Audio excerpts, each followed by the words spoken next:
Miss Kangana Ranaut जी।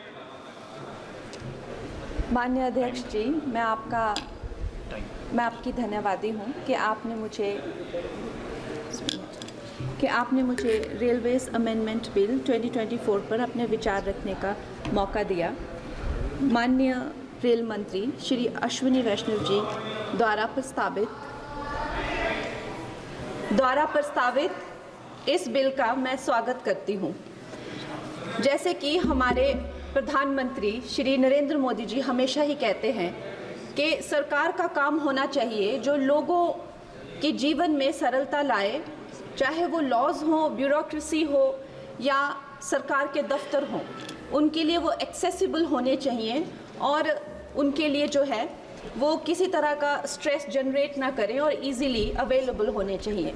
निश्चय ही ये जो बिल है इस उद्देश्य में जो है वो सफल होता है और इसके अंतर्गत जो है 1905 में जो रेलवे बोर्ड एक्ट था उसको 1989 में जो रेलवे एक्ट है उसमें क्लब किया जा रहा है। निश्चय ही इस तरह के जो एक सिंगुलर लॉ बनाकर जो है वो आई फील कि हमारे जो साधारण मानवीय हैं उनके लिए बहुत ही इजीली अवेलेबल होंगे, एक्सेसिबल होंगे, इसीलिए मैं इसका स्वागत करती हूँ। Another very important government body railway board, जिसको डायरेक्टली जो कॉर्पोरेट्स के जो हर्डल्स होते हैं, जिसको हमारे प्रधानमंत्री जी हमेशा कहते हैं कि दफ्तरों के चक्कर लगाने या लोगों को एक डेस्क से दूसरे डेस्क भेजना, आई थिंक इससे भी उनको जो है वो छुटकारा मिलता है। ये डायरेक्टली जो है सेंटर के अंडर जो है रेलवे बोर्ड को लिया जा रहा है, इसका भी मैं पूरा स्वागत करती हूँ।